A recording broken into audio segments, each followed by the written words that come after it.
খেজুর একটা সময় সাধারণ মানুষের খাদ্যপণ্য হিসেবে দেশের বাজারের ফুটপাতেও মিলত, কিন্তু এখন সেটি বিলাসী পণ্য হিসেবে স্থান পেয়েছে অভিজাত এলাকার নামিদামি ব্র্যান্ডের শোরুমে।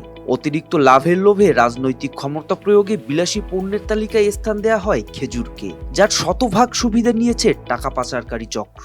সালমান এফ রহমান উনি একটা দোকান দিয়েছে গুলশানে, দেখবেন বাতিল, তারা 2000-3000 টাকা খেজুর বিক্রি করে। মানে ওই ব্যবসাটা টিকানোর জন্য এই গরিব মানুষের উপরে খেজুরটাকে লাক্সারি নিয়ে গেছে। নাসা গ্রুপের চেয়ারম্যান আপনার উনি, এবং ওনাদের ব্যাংক আছে, ওনাদের ব্যবসা আছে, ওনাদের এলসিরও কোনো সমস্যা নেই। ব্যাংকের মালিক যারা এই গত সরকারের আমলে তারাই কিন্তু ব্যবসা করলো। $800 আমি খেজুর ইম্পোর্ট করি, আমার এর টেরিফ বিল দিতে হয় $2500। তো আমাদের দেশে টাকা যাবে না, কোথায় যাবে? ঢাকার নামিদামি কিছু দোকানে এখন খেজুর বিক্রি হচ্ছে ইলেকট্রনিক পণ্যের মতো সাজানো বাহারি মোড়কে।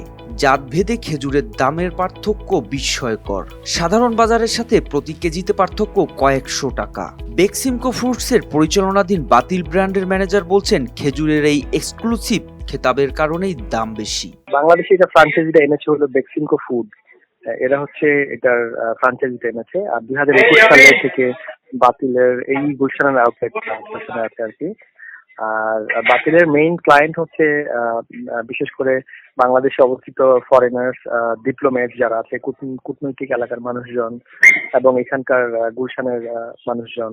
তো ডেফিনেটলি এটার জন্য তো ওটা বিলাসী পণ্য আসলে বলা যাবে না, আর ফ্রাঞ্চাইজি হলে ওটা তো আলাদা। আর এটা একটা বড় কারণ আসলে। আর আমরা যেহেতু বাতিলটা যেহেতু এক্সক্লুসিভলি হচ্ছে ডিল করে, এবং এটা তো ফ্রাঞ্চাইজিতেই এরকম। বাতিল ব্র্যান্ডের মতো একই পথে হাঁটলেন মদিনা ফ্রুটসের ম্যানেজারও, তবে তার কণ্ঠেও বাতিলের অতিরিক্ত দামের উদাহরণ। মূল্য সেটা হচ্ছে আমরা নর্মালি ফলো করি হচ্ছে সুপার শপ গুলোকে, কারণ আমাদেরটা তো ওই লেভেলের কোয়ালিটি মেনটেন করতে হয়। বাতিল আমরা যে খেজুর বেচি 1900 টাকা, সবচেয়ে দামি আজোয়া, ওনার ওইটা হচ্ছে 8000 টাকা।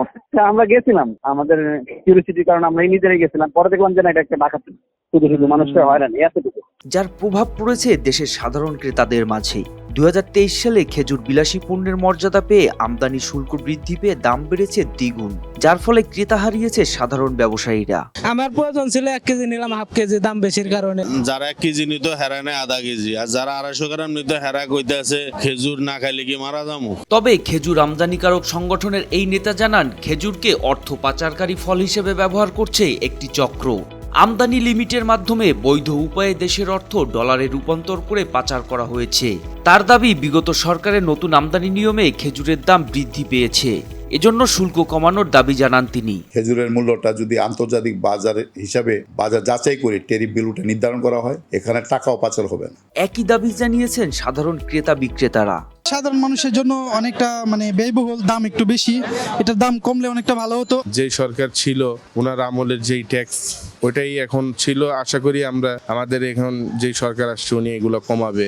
খেজুরের এই অস্বাভাবিক মূল্য নিয়ন্ত্রণে এবং অর্থ পাচার রোধে সরকার কার্যকর ব্যবস্থা গ্রহণ করবে, এমনটাই প্রত্যাশা সাধারণ ব্যবসায়ী ও ক্রেতার। মোহাম্মদ সায়েম, RTV।